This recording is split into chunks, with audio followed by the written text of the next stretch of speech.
So how would Jesus and the Hermetic Principles handle haters? This is such an interesting concept and I'm really excited to dig down into it, but before I do, let me tell you a little bit about me. So I am Satra Anuket, but you can call me Ra, and I am the author of a book called From Fear to Freedom. It's about utilizing the seven hermetic principles to shift past one's mindsets, habits, and behaviors. What really started out as a journal and a part of a spiritual awakening for me in 2016 became the book. And I stumbled upon the seven hermetic principles by actually going deeper into Christianity. I remember reading about a character in the Bible called Melchizedek or Melchizedek. Melchizedek. Excuse my pronunciation of it. I'm probably badgering the name, but I basically learned that Melchizedek was Jesus before Jesus. And I remember going to my mom like what happened to him? She's like, "Oh yeah, they killed him too." And I'm like, "So this has happened before?" Like, and that was when I realized that like many people that I had taken a literal interpretation of the Bible, but I didn't care. I was mad. I was like, "Okay, I'm going to throw this away. I'm going to study all religions because we've been lied to. We've been bamboozled, right? We only have access to 66 out of the 6,000 books anyway." So, I studied the Book of Enoch and the Apocrypha and all the other religions, Muslim, Buddhist, and like I just wanted to find the truth, and I end up discovering that all this stuff was written by men, whether it have been 100 years later and they're writing their account of what happened. I don't know how that could be, but and I said, well, what cannot be manipulated and changed by man?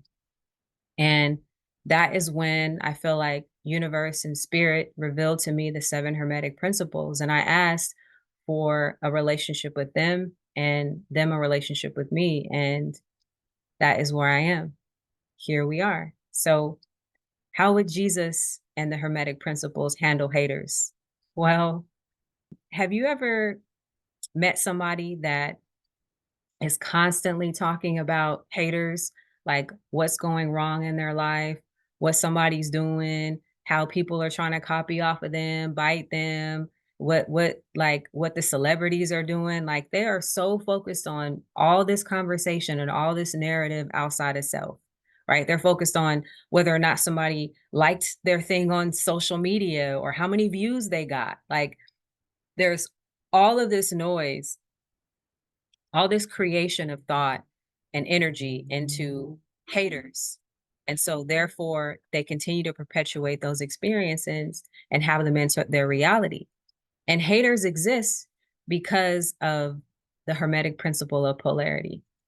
And the law of polarity states that duality is an illusion, the only difference lies degree.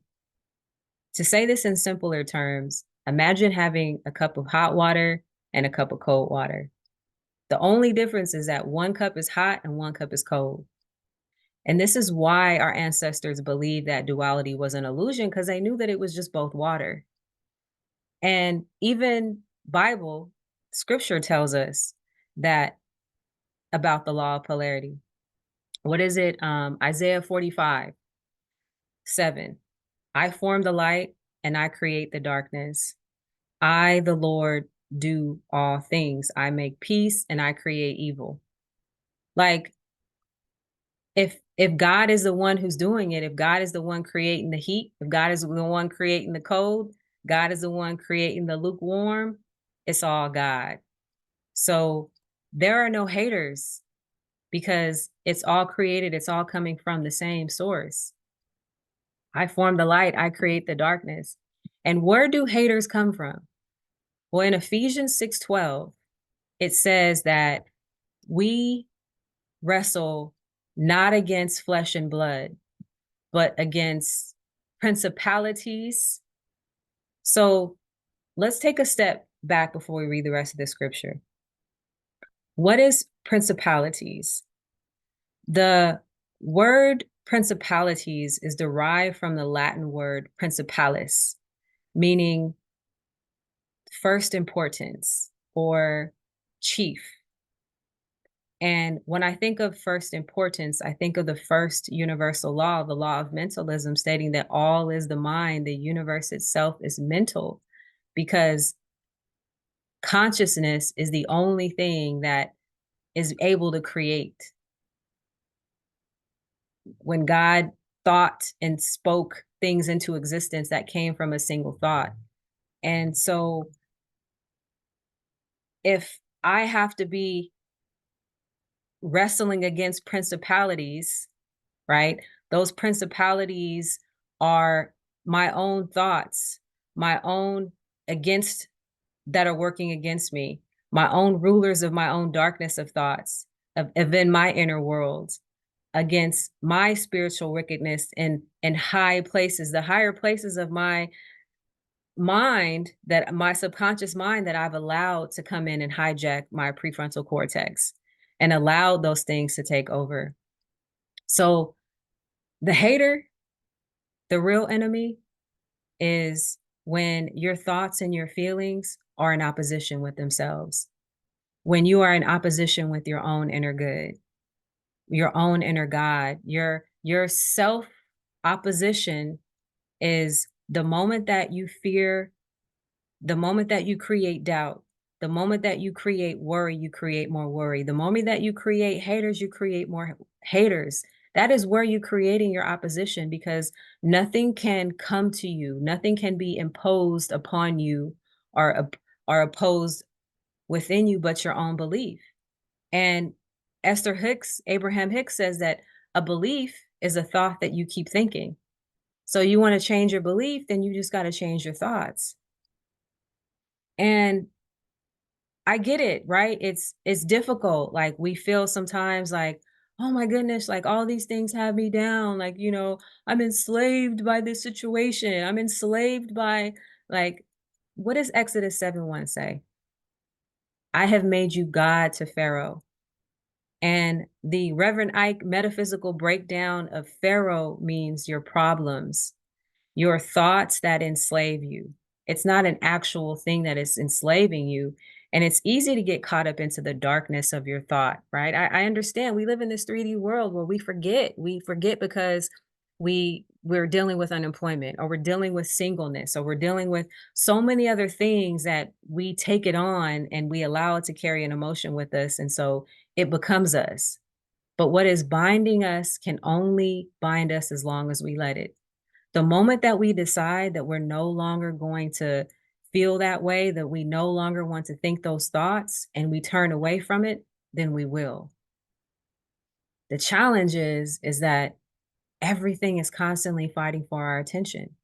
And this is what the world knows. This is what the 3D world knows, right? This is why there's constantly things being thrown at you, constantly things being thrown at your subconscious. This is why marketing spends 10 to 20 to $30,000 on advertisement. Those people that have 200K, 500 million followers, they're spending 20 to $30,000 a month on ads, because what gets the mind gets you. Where attention goes, energy flows. And your energy, that is an electrical current. It's currency. That's why social media isn't free. You're paying for it by your attention. This is why we have to ask ourselves, who's programming our mind? Is it TikTok? Is it Facebook? Is it the twerking on Instagram? Is it the 6 o'clock news? Is it our toxic friends, people that we constantly have in our ear telling us something? And it's unfortunate because the subconscious mind is a believer.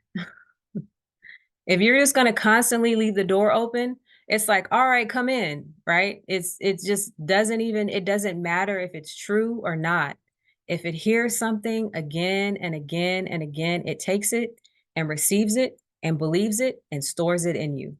And then that will eventually become your reality. Because as within, so without, as the universe, so the soul. This is universal law. This is the principle of correspondence. Our subconscious doesn't filter or rationalize what is happening. That's our consciousness. Our subconscious job is just to receive faithfully whatever it is that you give it. And most of the time, our conscious mind isn't even a fully aware of what's happening because we've numbed it. We've it's on sensory overload. It's not even it's the same way that you can be driving home sometimes and then you go so deep in thought and then you pull up to your house and you're like, I don't even remember I got here. I don't even remember how I got here. What happened? And you left and something else made sure you got home that was a part of you, but your awareness of what happened, so your higher self got you home. Because your consciousness was focused on what somebody said or what somebody did, and you just got lost in thought. You weren't even paying attention to the road. You were so deep in your mind that you don't even know how you got home. I did it. And this belief, this thought that you keep thinking is an everlasting covenant. This is the contract. Every mind has a contract and an agreement with God. What you get in life is a result of that agreement, that constant thought that you keep thinking, as within, so without, as the universe, so the soul. This is that old Abrahamic covenant, right? In Jeremiah 32:40, God said, I will make an everlasting covenant with you. Everlasting meaning never changing. It will never change because you keep making it, and it cannot be broken because you've made the agreement with your good, with your inner God. Because as a man thinks, so is he. Not as a man thinks, maybe they are. Possibly if you think that way, then it possibly could happen. It's without doubt and full certainty. So you are. It is law. So it is. Is you is or is you ain't my baby, right? Like, yes, so you are.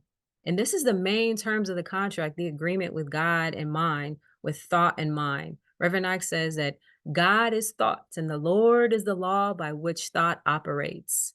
So every time you see the word Lord in the Bible, it means law.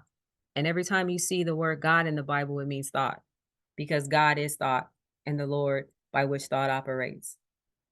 So understanding and knowing all of this, I know I said a lot, but it's important because to become something new, you have to be in awareness of being that.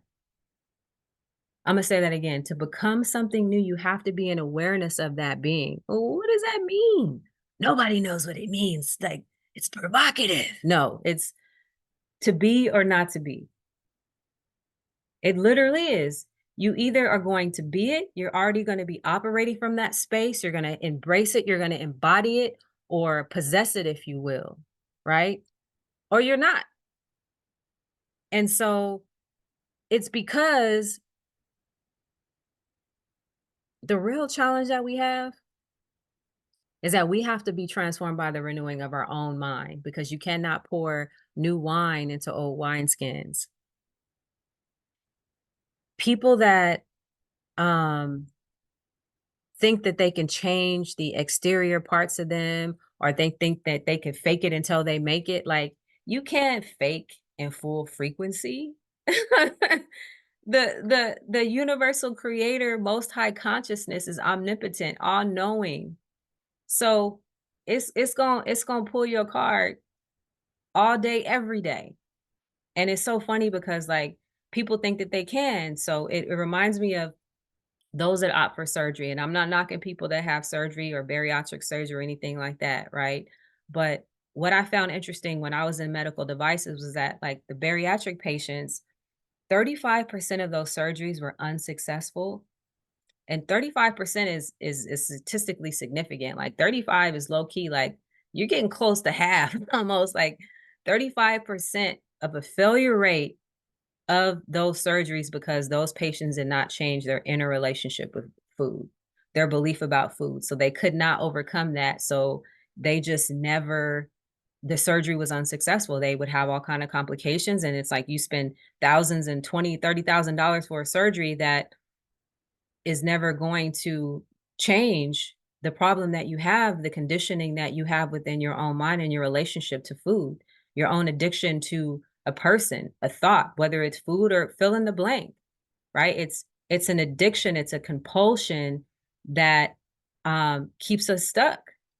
And it's like a crackhead, really. Like crackheads don't care. Crackheads don't care if they steal from their mama, from their kids. Like all they care is about getting their fix. And this is where the crucifixion comes into play. This is where you have to hang yourself on the cross. Like there was no person, no man in history that actually died and rose again. That'd be a zombie, right? This is a not a literal thing that happened. This is an inner thing that happened where you have to kill the haters inside of you. You have what part of you has to die for you to put on that thing that you've been waiting for so that you can be reborn? When are you gonna die to the hate so that you can write that book? When are you gonna allow your business to be reborn? When are you gonna start that business? Who cares if there's 4 other doulas in your city? Who cares if there's 5 other people that are in marketing? Like marketing is nothing new. Like who cares if business like who cares if somebody's selling that too? Like, they don't have your energy and your audience, like, it's believing in the idea of scarcity, it's believing in the idea of lack. So you have to literally die to that so that you can get through your fears so that you can go to freedom. You gotta get rid of those blood-sucking inner leeches or outer leeches, the vampires that are draining you from your life force energy. Is it an aspect of your mind that isn't disciplined? Jesus and the 12 disciples were the 12 disciplines of his mind. We all got a Judas. We all have a part of us that will betray us. So, what part of you will betray yourself that you have to kill so that you don't ruin the whole situation? And you have to do it. There is no one that is going to come from the sky and save you from having to do your inner work. I am sorry. I wish that it was. Because it would make things so much easier. But the kingdom of heaven is within you, and no one can get to the Father but through you, because you are the light of the world. So you got to do it. No one else can feel it for you. No one else. I don't know what it feels like to be you. You don't know what it feels like to be me. And I'll never know what it feels like to be anyone. As much as I love my children, I will never know how that feels to them to be them. And the reason is because the action cannot do the action without the energy flowed through you. No one can come to heaven that is within you except through you. The action cannot do the action without the energy flowed. So now is the time. Today is a day. Every day is a point in our life where we get to make a new choice. We get to have a new day every day. The sun gets to rise every day. We get to see the resurrection of death and life of the sun every day, of darkness to light every day. Where we get to wake up and become anew. And we have free will and we get to choose and decide how we're going to live today. Are we going to live in hell today? Or are we going to live in heaven today? I get to focus and give life and attention and energy to something the most. And whatever I give it to most to, that's what my experience is going to be. And yeah, some people are living in hell right here on earth. And you can tell just by listening to them. You can tell just by looking at the fruits of their life. You will know them by their fruit. You can tell that people are out of control, that they're being ruled by their emotions, that their prefrontal cortex is hijacked by all of this riffraff that they done dilly dally with and allowed to come into their subconscious mind because they don't know how to close a door. We have to tell our mind what to think. We have to get a discipline. We have to get a mental discipline. And that is only going to come by being still, by taking a step back, by disengaging from the situation, by allowing ourselves to take a step back so that we can turn away from it. So we have to tell our mind what to think, our feelings what to feel, and our body how to react. Because all things come through us, not to us. As within, so without. We got to stop waiting for things to get to us before we feel better. Oh, when I finally get the car that I want or the job that I want, then I'm going to feel better. And you're waiting on something outside of yourself. You're not going to try to embody it now. You think a rich person feels poor? You think a rich person feel like they're going to be satisfied until they finally get something. No, they're living and walking in their richness. A poor person feels poor. A rich person knows that they're rich. They feel it. And we're in the age of Aquarius. This is you got to be in a knowing. You got to know that it's on its way. You got to know that it is within you. You got to know that you are it, that you are the shit because you are the thought, cause, and the effect of your life. You are the cause and the effect. Another universal hermetic principle. So if you can be the problem, then you can also be the solution. You are the hater and you are also the friend. What kind of contract do you have? Are you in agreement with the haters? Are you in agreement with your friends? Are you in agreement with the frenemies, right? Where you're dilly-dallying and going back and forth and you can't fully just commit to a feeling or a decision of how you feel about yourself. You choose what you get by what you focus on and feel the most. Faithfully. That's that Abrahamic covenant. So to go to fuck around is to find out. When you dilly dally and you tilly tally and you teeter totter, you're going to end up not in the place. You're not going to get very far within your pursuit to shift into this higher consciousness, to this heaven, to this other reality, this other experience in life. You're going to continue to be down there with the lower vibrational dimensional things because that is the darkness in which you are choosing to be on this side of polarity. You were made God to Pharaoh. You were made God to the thoughts that enslave you. You are in charge of master chief of your thoughts, your own feelings, and your own responses. The beauty that you see in others, the beauty that you might see in me, you might like my hair, my earrings, whatever it is, you might saw beauty in me today. That's a reflection of your own beauty. The malice that you see in others is a reflection of your own malice. The judgment that you see in others is a reflection of your own judgment. Like I've seen this meme and said, I am judging people judging. like like Emerson said, I meet no man but me. Like it's all a reflection of what is going on and feeling inside of me. Because if I'm not feeling hatred, I'm not gonna look at somebody and think or feel hatred. I have to, it has to come through me first in order for me to feel it. And that is by a constant belief in a thought that I keep thinking. I'm going to share another Twilight episode with you because I feel like the Twilight Zone is such a great metaphor for a lot of things. And so there was this episode called 90 Years Without Sleeping. And in this Twilight episode, the guy, his grandfather, great grandfather, and his father had told him that the day that you stop winding the clock is the day that you die. So this man spent 90 years every day winding his clock. What is that clock for you in your life that you winding and that you believe that somebody else told you? And so in this episode, the clock eventually broke down. And the day that the clock broke down, the man was literally preparing for his death. He start feeling weaker. He started looking all crazy, like he's like, I'm gonna die tonight.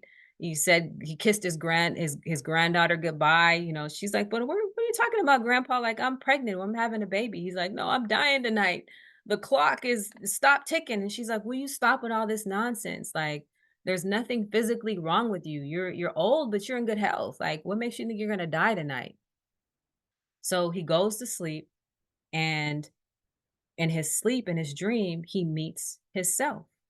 And he has a conversation with himself and he goes, oh, are you God? And he goes, no, I'm your spirit. I'm, in my translation, I'm your higher self. He goes, what are we doing here? He goes, oh, I thought you were coming to take me home. He goes, no, why, why would I do that? And he goes, well, because, the clock stopped ticking. He's like, well, who told you? Who told you the clock stopped ticking? Is it in that scripture? Who told you you were naked? Right? I don't even remember what verse that is, but it's a scripture. You should look it up. But he goes, well, my father did, my grandfather did. They told me that I would die. He goes, well, do you believe it? He goes, no. I don't believe. He's like, okay, well then it won't happen then. And so the guy wakes up and he has all this energy and he's excited and his granddaughter and he goes, sit down, I don't want you to hurt the baby. And she's like, grandfather, what happened to you? It's going to be a wonderful day. I have so much to live for. So my question is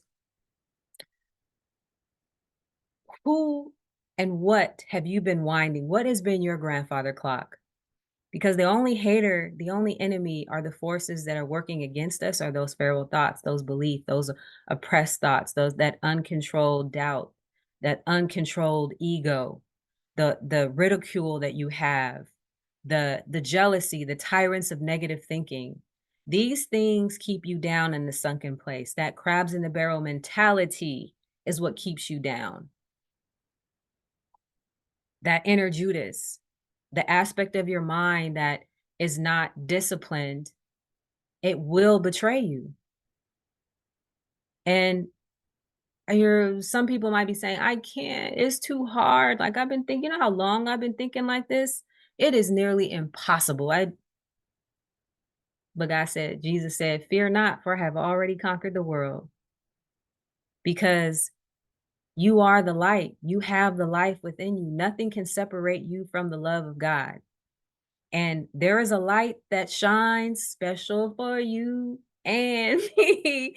There is literally a light within you from that common song, right?